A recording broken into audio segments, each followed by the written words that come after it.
the People Republic of China at ang the Republic of China ang dalawang gobyerno daw ng China.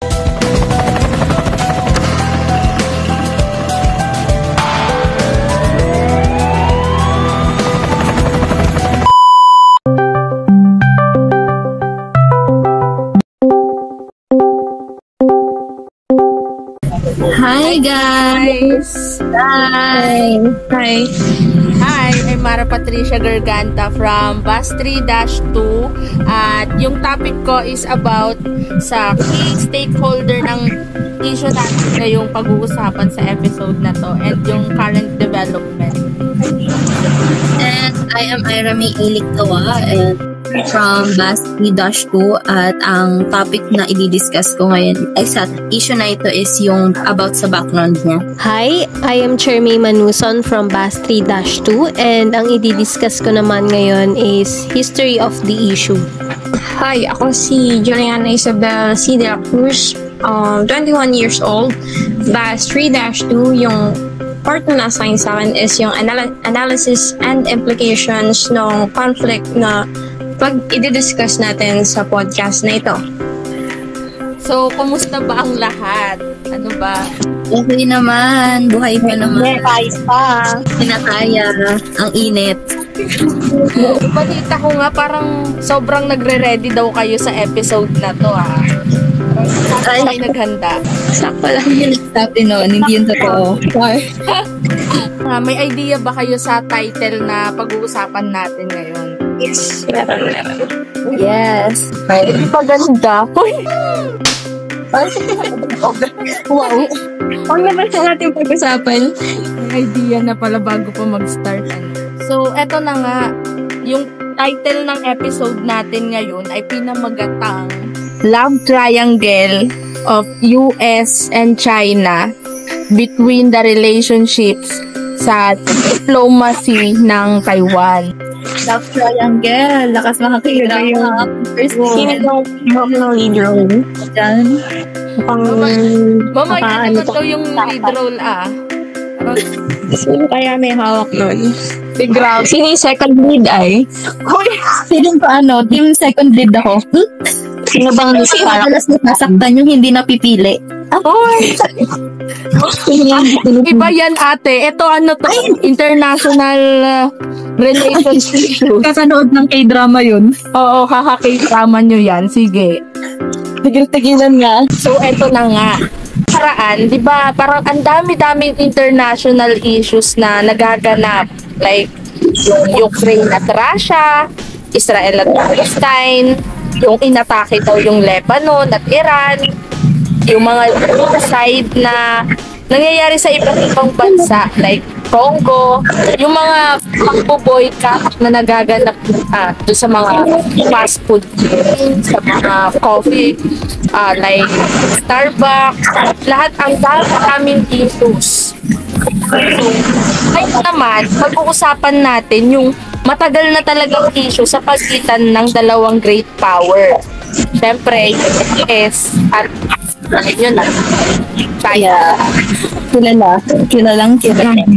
alam na natin kung ano ba yung pinaka-background ng issue na to para magkaroon tayo ng idea sa pag-uusapan natin. Kasi like, hindi siya biro hindi lang siya sa pagitan ng China, US at Taiwan, kundi malaking epekto talaga nito sa buong mundo. Baka nga mag-cause pa to ng World War III. Madalas kasi fragments lang nakikita natin sa balita sa TV. Oo, diba? Like, lagi natin yung sinasabi na, ay, wala tayong pakita kasi, well, mali ka kung iniisip mo wala kang pake dyan sa issues. Grabe. Kasi lahat apektado Oo, talaga apektado sa love triangle na to. So, ano na nga ang background dito, sis? So, ito na nga yung background. Taiwan Strait separate the island of Taiwan from China, which is formally referred to as the Republic of China or ROC noong 1949. It has operated under separate government of the People's Republic of China, which is the PRC, legally separated from mainland China, with the goal is eventually unifying Taiwan with the mainland. The PRC sees the island as the province gone free.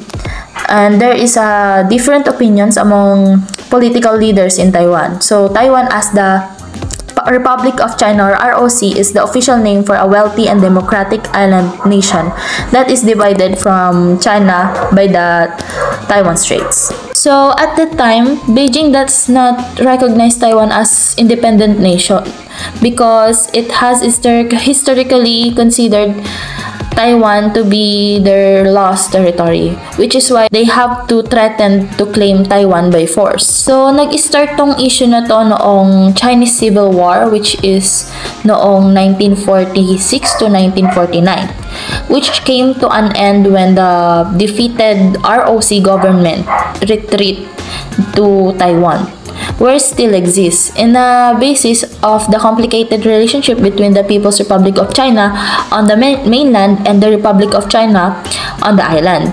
At first, the dispute centered on identifying the rightful government of China.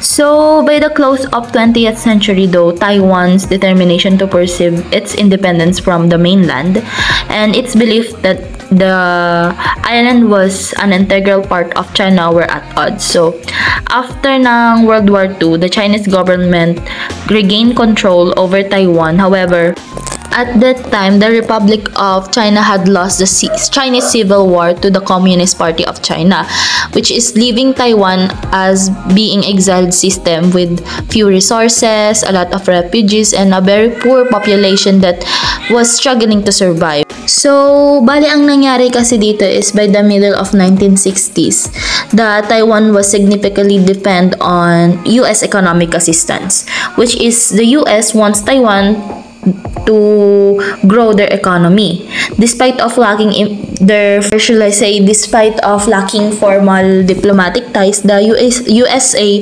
maintains strong unofficial connection with Taiwan.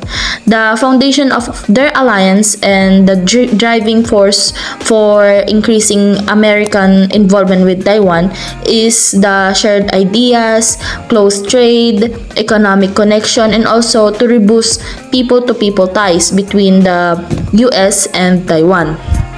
And Taiwan has changed its approach to become a consumer good for the US, which led to the US economic growth. As a result, Taiwan is now a very strong position to be a major player in China's global tech supplies chain and a value partner for all the world nations. Taiwan is a crucial component of the US global semiconductors and supply network for technology and the international hub for the creation of cutting-edge semiconductors. Due to their territorial disputes, the China and Taiwan had already a conflict before the US got involved. That's why the China get preferential treatment from the US for its support to Taiwan, because the US is considered as the world's most powerful country. So China finds it challenging to unite with Taiwan, which is why they are resorting for force to the annex of the island. All of this issue that led to the 1996 shutdown still exists. Even if the Taiwan Strait is peaceable once again and ties between Beijing and Taipei as well as between Washington and Beijing seems to be improving. But China's goal is straightforward, which is they want to stop Taiwan from becoming independent and any measure that to support it. Since the present struggle between those nations is still open and until now is unresolved, it is demonstrated here that how the diplomatic relationship between the United States and China regarding Taiwan is based on their respective own interests or personal interests. So pagkatapos talagang iniwan yung China, medyo nag-glow up. Oo, yun na nga. Kaya sa lahat ng issue nila, kumbaga umiikot lang din yun naman sa mga personal nilang interest sa isa't isa. Kaya nangyayari yan. Oo, like kanina nga nabanggit mo na nung iniwan sila, biglang etong Taiwan is parang inal niya sa sarili niya na kailangan kong magbago, kailangan kong mag-glow up, ganon. Oo, true, yun. Kailangan niyang kumapit sa papatalim, char. Para umanto. Grabe yun na down ka na iniwan ka na doon ka na sa rurok na parang, wala na akong choice, wala na akong pag-asa. Pero, syempre, medyo kailangan niyang mag-grow. Oo. Maganda yung taktika niya doon na nag-improve siya sa trade, sa economy, no? Oo. So, ngayon nga, na nagkaroon na tayo ng idea, syempre, kailangan din nating malaman saan ba nanggagaling yung issue na between China and Taiwan. Sino ba yung nagsimula? Paano ba? Bakit ba nagkaroon ng ganitong issues? Ano ba yung pinaka-history dito, sis? So, eto na nga guys, bago ang lahat, pag-usapan muna natin kung ano yung history between China and Taiwan. Taiwan's first known settlers were Austronesian tribal people. Pinaniniwalaan sila na nagmula from modern-day southern China. Lumitaw na unang record ng mga Chinese ang isla noong AD 239 nang isang emperor dispatched an expeditionary force to it, a fact Beijing uses to back its territorial claim. At pagkatapos ng brief spell as a Dutch colony, Taiwan was administered by China's Qing Dynasty bago ito ibigay sa Tokyo pagkatapos manalo ng Japan in First Sino-Japanese War. After World War II naman, sumuko ang Japan at binitawan yung kontrol sa teritoryong kinuha nito mula sa China. Afterwards, Taiwan was officially considered occupied by the Republic of China, ROC, which began ruling with the consent of its allies, ang US at ang UK. Next few years, civil war broke out in China. Leader Chiang Kai-shek's troops were defeated by Mao Zedong's Communist Army. Chiang, the remnant of his Kuomintang is the Nationalist Party of China. The remnants of his Kuomintang government and their supporters, about 1.5 million people, fled to Taiwan in 1949. So, Chiang established a dictatorship that ruled Taiwan until the 1980s. Following his death, Taiwan is nag-umpisa na ng transition to democracy and held its first elections on 1996. Noong 1949, kinuha ng Chinese Communist Party, CCP, ang kapangyarihan sa mainland China from the nationalist government at idiniklara ang pagtatag ng PRC, People's Republic of China.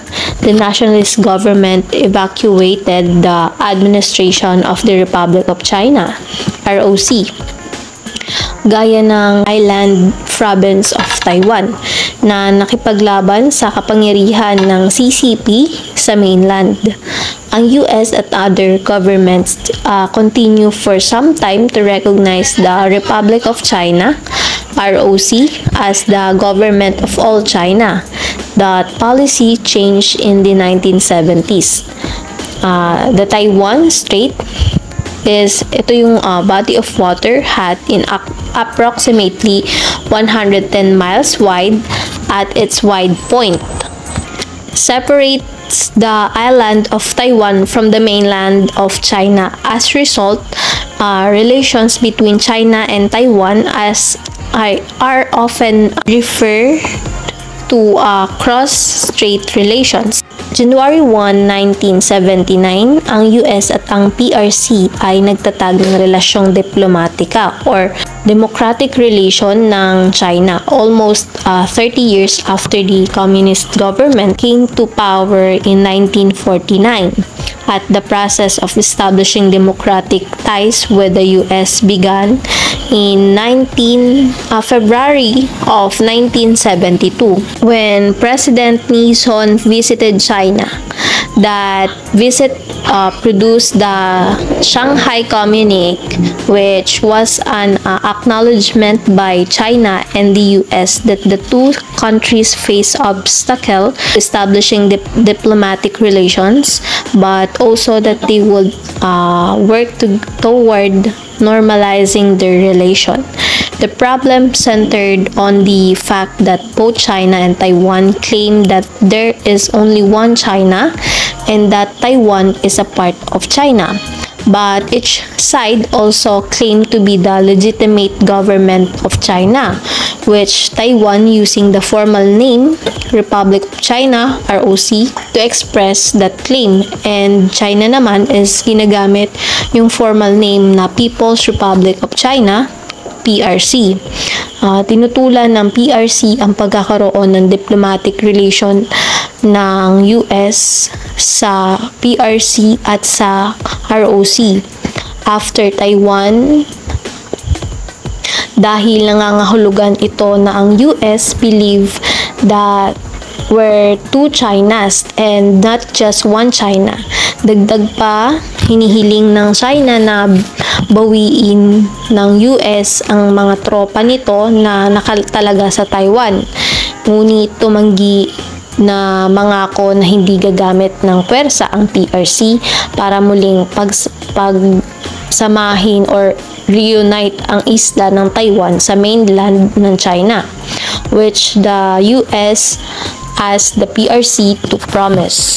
Then, the issue of US and China diplomatic relations over Taiwan has a complex history. It dates back to the Chinese Civil War when the nationalist government retreated to Taiwan in 1949. The Taiwan Relations Act, passed by the U.S. Congress in 1979, continues to govern U.S.-Taiwan relations. It mandates the U.S. to provide Taiwan with arms of a defensive character and to maintain the capacity to resist any use of force or other forms of coercion against Taiwan by China. So, dito, yung US is pinagtitibay nila yung relasyon nila, pero in Taiwan Relations Act kasi, it is a mandate that US-Taiwan relations. Kumbaga, yung US is kailangang mag-provide or magbenta ng mga armas para sa defensive character or self-defense nila para na rin sa kanilang militar. This act has been a cornerstone of US-Taiwan relations, much to the chagrin of Beijing, which considers Taiwan a part of its territory. Then, despite recognizing the One China policy, the U.S. has maintained unofficial ties with Taiwan. In One China policy daw kasi yung US and Taiwan, mine-maintain nila yung unofficial ties. Kumbaga, pinagtitibay nila yung connection nila pero hindi official yung relationship nila, including yung arms sales, high-level visits, and support for Taiwan's participation in international organizations. This has been a consistent source of tension in US-China relations, with Beijing. Kumbaga, itong pag-support ng US sa Taiwan is nagsusource ng tension in US and China relation. Yung Beijing daw is winawarningan yung US against any interference in what is considered in international affairs. Recent years has been heightened tension with the US increasing support for Taiwan and China asserting its sovereignty over the island more aggressively. the situation remains fluid and sensitive with the potential to escalate into a major flashpoint of US-China relations. Pinakita dun sa sa history na sinabi ni Cherry is yung parang yung action ng US is no strings attached. Ayaw niyang parang nakikialam lang siya pero ayaw niyang gumamit ng dahas, ganun, parang war. Ayaw niya magsimula ng war. Ayaw niya maging involved, ganun siguro. Kasi nakikinabot siya sa Taiwan. Yung pakay niya sa Taiwan is, unofficial. Parang ganun. Oo. Parang medyo red flag. Tsaka, Iba yung atake niya, no? oo. Para siyang big signals. Signal siya in way na parang hindi niya, parang nagpaparamdam siya pero hindi niya talaga direct, di ba? Tama. Grabe, nakakaloka tong love life. Drama talaga, guys. Yung pagkakahiwalay ng US ng Taiwan tsaka ng China. At ayan na nga ate, pag-uusapan natin kung sino ba talaga yung bida natin, yung mga leading lady natin dyan, o yung leading man. O sino ba yung second lead? Brace yourself na talaga kasi eto na, papakilala ko na sila sa inyo. Lang ba yung parang nagkaroon ng war sa pagitan ng Ukraine at Russia? Parang iniisip ko na hala baka kunin na rin ng ng China tong Pilipinas. Gawin na rin nila yung ginagawa ng Ukraine at Russia, makikipagsapan na rin sila talaga. Hindi malahing mangyari. O diba? Like kinakabahan ka kasi oh my gosh, college pa lang ako. Wala pa ako sa pangarap ko, sis. Kaya mag-iibang bansa na lang kami Kasi lahat kasi apektado dyan eh. Uy, huwag niyo naman kaming iwan dito sa Pinas. So, andun pa rin talaga yung kaba bilang estudyante, bilang anak, bilang mamamayang Pilipino na napakalapit lang talaga sa China at Taiwan, sis. Parang pag pinasabog nila, or wag naman sana, pero kapag ka nagkaroon ng nuclear bomb, wash out na. Finish na. Affected talaga ang lahat. Kasi nga nung mga nakaraan, parang panay balita na tinitest daw ng North Korea yung nuclear nila. Yung lumalakas yung puwersa over Ukraine. Tapos panay pakita ng mga military drills yung China, yung North Korea. So kayo ba, parang may nababalitaan ba kayo na dito sa issues nila? Or nakita nyo ba na parang sa news, may mga nangyayaring drills, military, kasi ganun yung nagiging observation ko eh. Siguro dun sa sa part ng China kasi pinapakita niya siguro na mas katakutan mo siya, ganun. So ito na nga, sabi kasi ni Rager 2021, simula nung 21st century, yung US at China daw, meron na nga talaga silang kasunduan. Sinasabi dito na binabalanse daw nila yung dynamics tsaka tension na meron sa pagitan ng China, Taiwan, at China-US. Diba, nagkaano naman na yung sa Taiwan is demokrasya, while yung pamamahalan naman ng China is communist socialist. So parang ang gulo kasi kanina kiniklaim nila na merong dalawang gobyerno ang China.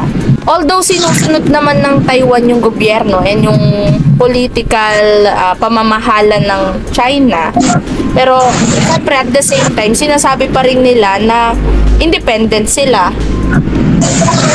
Kahit ganun yung nangyayari. So, di ba kasi yung mga paniniwala nga ng China is parte ng China ang Taiwan. Sinasabi ng Taiwan na nakahiwalay lang yan pero sa akin ka. Ganun ang atake, sis. Oo, kasi pinaniniwalaan nila yung history kasi may history daw kasi yun. So, syempre nga, kung nandyan yung China, dyan din dapat yung US. So, kung panahon ni former President Barack Obama pala, ini-enhance niya na yung relationship with Taiwan. So, sinasabi nyo kanina na binibentahan nila ito ng mga armas para nga daw i-defend nila yung sarili nila doon sa China. Kasi nga, katukiwan sila ng China, recognize sila ng China as para sa kanila or iisa lang daw. So, binibentahan ng armas, pinapalakas yung TIFA or yung Trade and Investment Framework Agreements or trade negotiations. So, nakipag-coordinate din sila sa Taiwan para maging legal yung military ties, sabi ni Wang and Gu 2013. So, ginagamit daw ng US ang pakikipag-alyansa sa Taiwan para ma-counter yung China, sabi ng China. Kasi nga, meron kasing tinatawag na US-Asia Pacific or doon nakikipag-allied yung US. At sabi ng China, strategy lang nila yan para makuha ng US yung iba pang bansa diyan sa Asia. Pero nung time na yon, hindi pa ganun, dahil nga binabalance ni former President Barack Obama yung tension, nanatiling tahimik yung China at that time sa issue nga ng love triangle na to. So nung parang administration na ni Trump, sabi ni Thompson 2017, pinainit niya daw yung tension between China and US hinggil sa usapan ng China at Taiwan diplomacy. So, yung US kasi, sinusuportahan niya nga yung Taiwan para diplomacy relationship dun sa iba pang mga bansa, sa iba pang mga international organizations. At ito nga yung nakapagpa-trigger sa China, like, bakit mo sila didiktahan, bakit mo sila susuportaan, sa amin sila, ganun. Iisa lang ang China at parte ng China ang Taiwan. From former President Obama na trade ang focus to Trump na geopolitical na ang focus, meron pang mas agresibo sis. Andyan si Biden. Pumasok si Biden sa eksena kasi nga siya yung na-elect na presidente. So dito sinasabi niya na kailangan palakasin din natin yung military power natin sa kabuuan ng Taiwan Strait. Parang bumisita yung isang official ng China sa Taiwan. Nakita niya na parang gusto na talagang kuhanin ng US tong Taiwan. So naisip niya na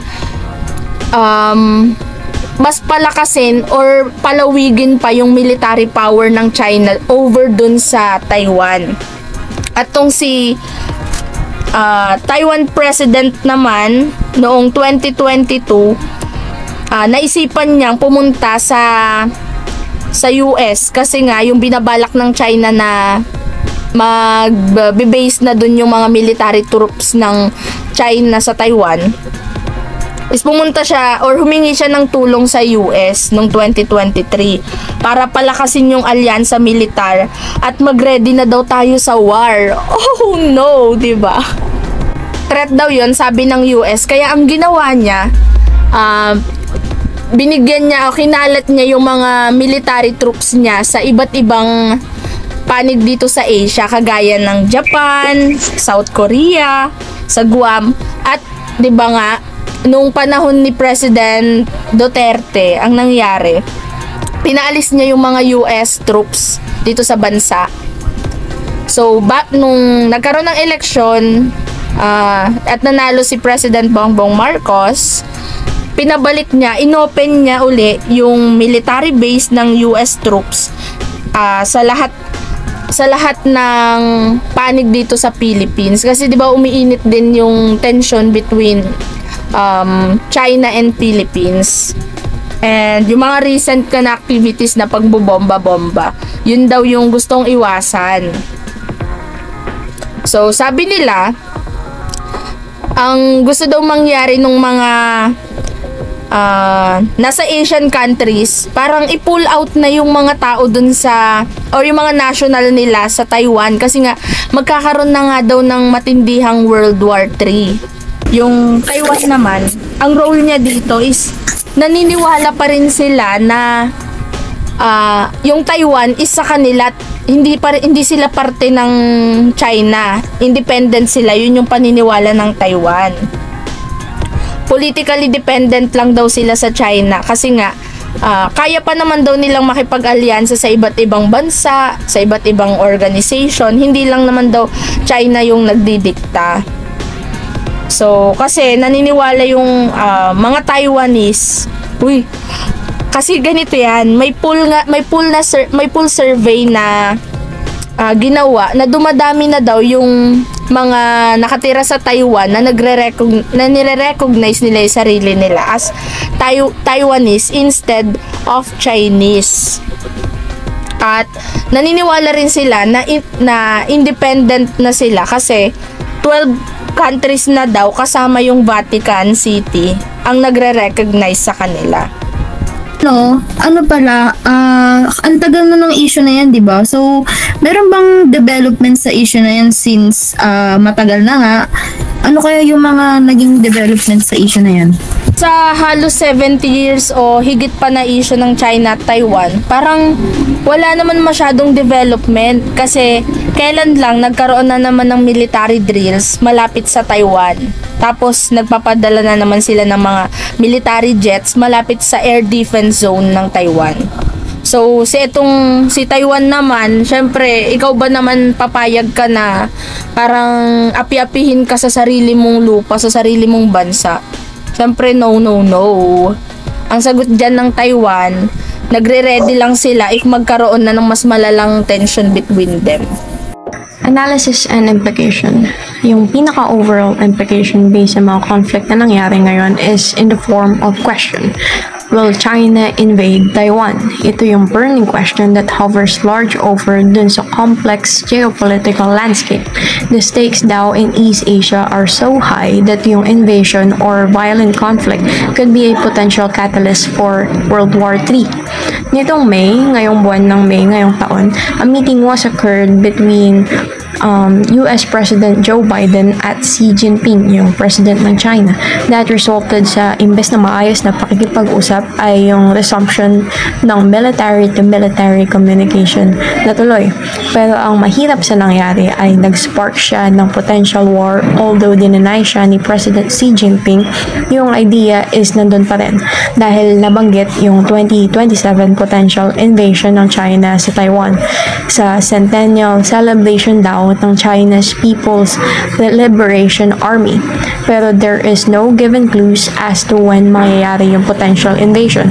I-invade ba ng China yung Taiwan? So ngayon na-establish may idea na there is a possibility or potential all-out military conflict. Ang tanong ngayon is kailan mangyayari?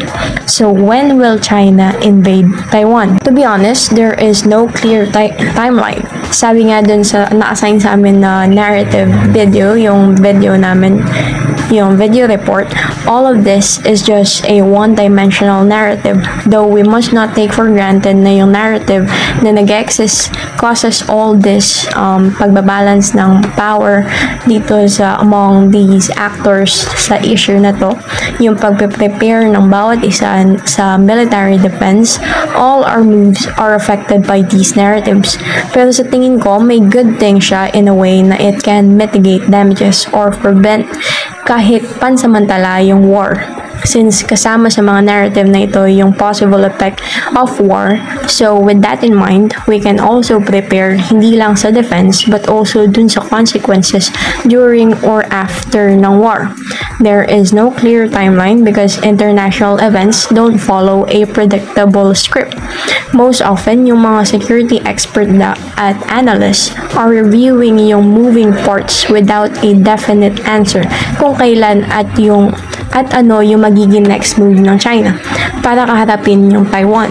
Sabi nila, para itong laro daw ito ng chess. Alam natin yung China's end goal, pero yung susunod na big move hasn't been made yet. Di man certain na mag-occur yung invasion, we cannot deny yung various trigger points na nag-exist talaga as of today, which highlights yung potential window of vulnerability or tension in the coming years. Now, yung article na nabasa ko from Global Guardian, may tinutukoy silang window for conflict. At yung window daw na ito is open between 2024 up to 2028.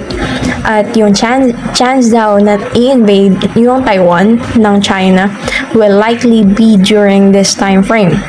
So, timing and probability of conflict.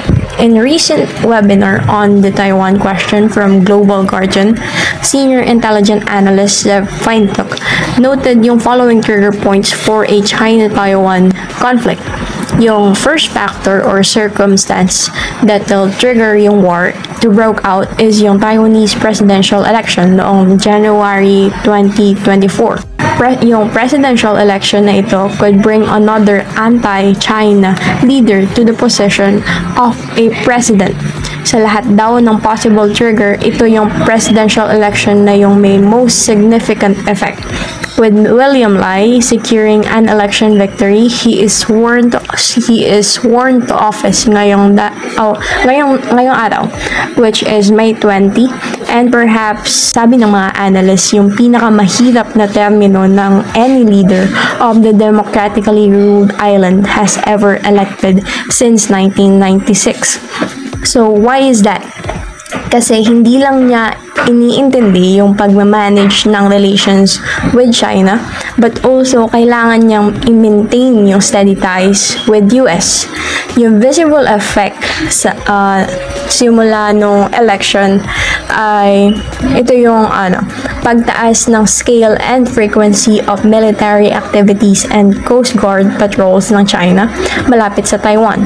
Simula nung na-elect yung bagong president, also Beijing opened new flight routes near Taiwan, outlying islands. Such efforts are widely seen as yung pressure campaign towards Taiwan.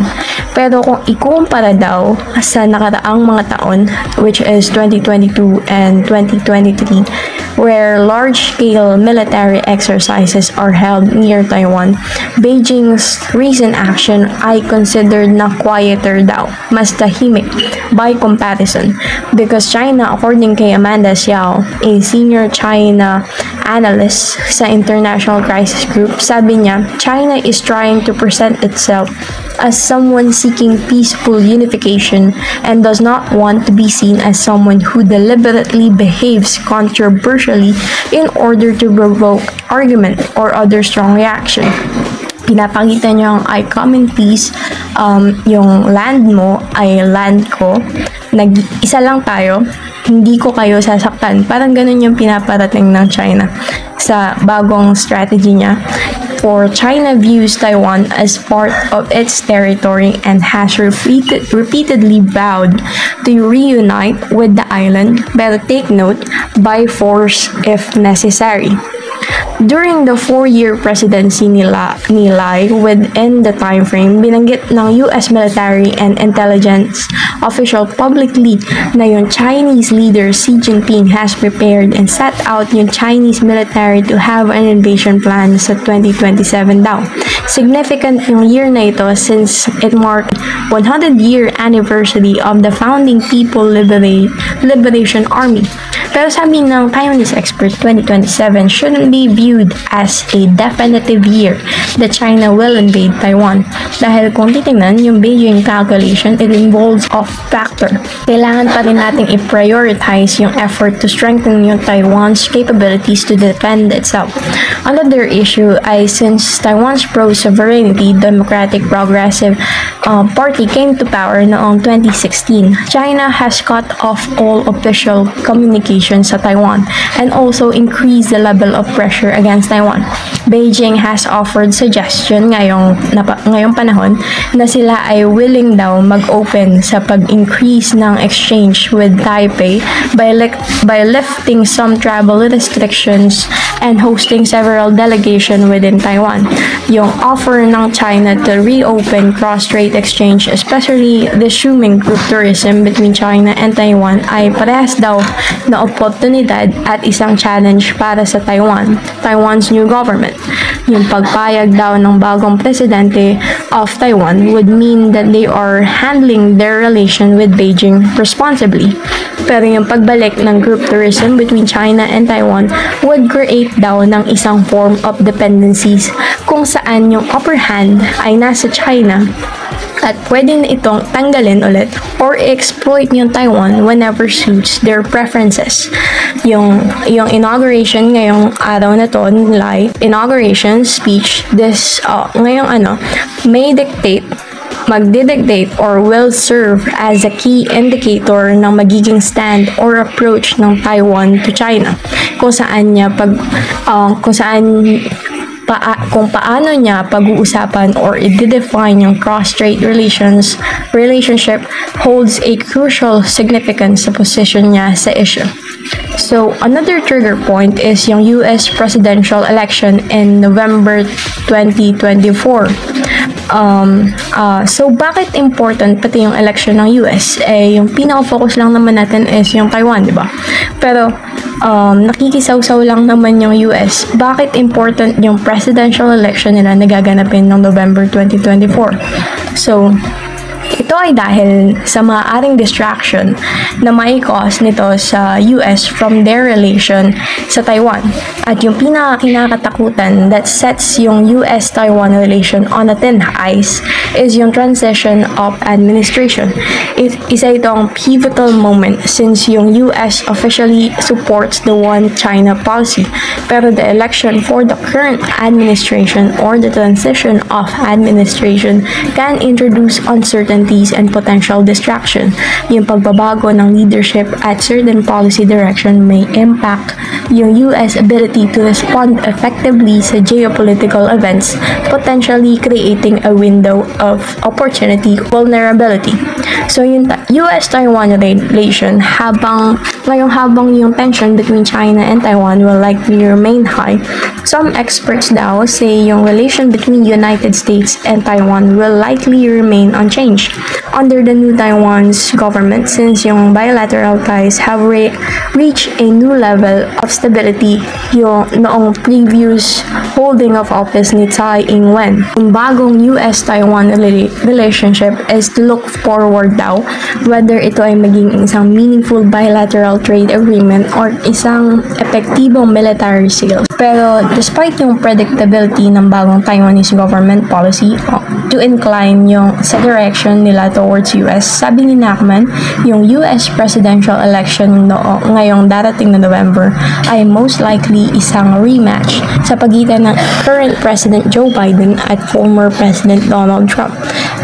It could spark uncertainties sa relation ng Taipei at ng Washington. Let me explain further. Kung titingnan kasi, Biden represent a level of predictability and certainty at yun yung pinaka-important at kailangan ng Taiwan, specifically under the anarchic world, lalo na at wala silang alam about information or data about what the other side is going to do.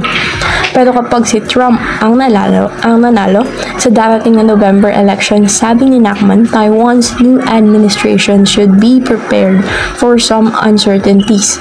Dahil yung presidency ni Trump brings uncertainty, imperfect information at a level of no pragmatism from the US. Kapag sinabi natin pragmatism, ito yung way of dealing with problems or situation that focuses on practical approaches and solution. Pero kapag si Trump ang nanalo, there would exist no such thing, and that according to Nachman is the biggest challenge for Taiwan. While yung relation ng China and US dominates yung Taiwan's foreign policy agenda, nag-increase pa rin yung kanilang diplomatic engagement with European countries noong nakaraang pangalawang termino ng administrasyon ni Tsai Ing-wen. Sa nakaraang 4 na taon, ayon kay Zhu Zhao, an expert on EU-Taiwan relation at National Donghua University in Taiwan, yung EU at Taiwan ay nag-iisip ng paraan kung paano nila ma-strengthen yung cooperation in certain areas while being mindful sa potential limitation daw. Simula 2020, Taiwan has deepened its economic engagement with some Central and Eastern European countries. At noong 2021 naman, they all opened a trade office in Lithuania under the name of Taiwan kaysa dun sa official na pangalan ng island na binigay ng China.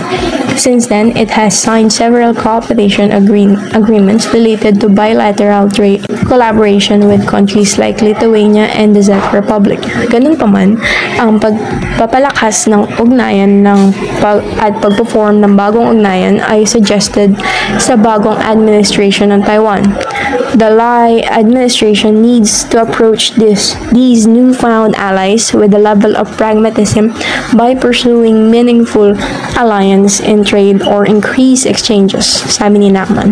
So, ano bang stand nyo dito sa issues nga ngayong episode? Yung alliance, dapat yun yung i-improve nila bukod sa military at economic Oo, kasi magaling na sila sa ekonomiya nila na sila sa Kasi ang tingin ng lahat, maliit silang bansa. So, kapag maliit yung bansa, kailangan mong i-widen yung alliance mo.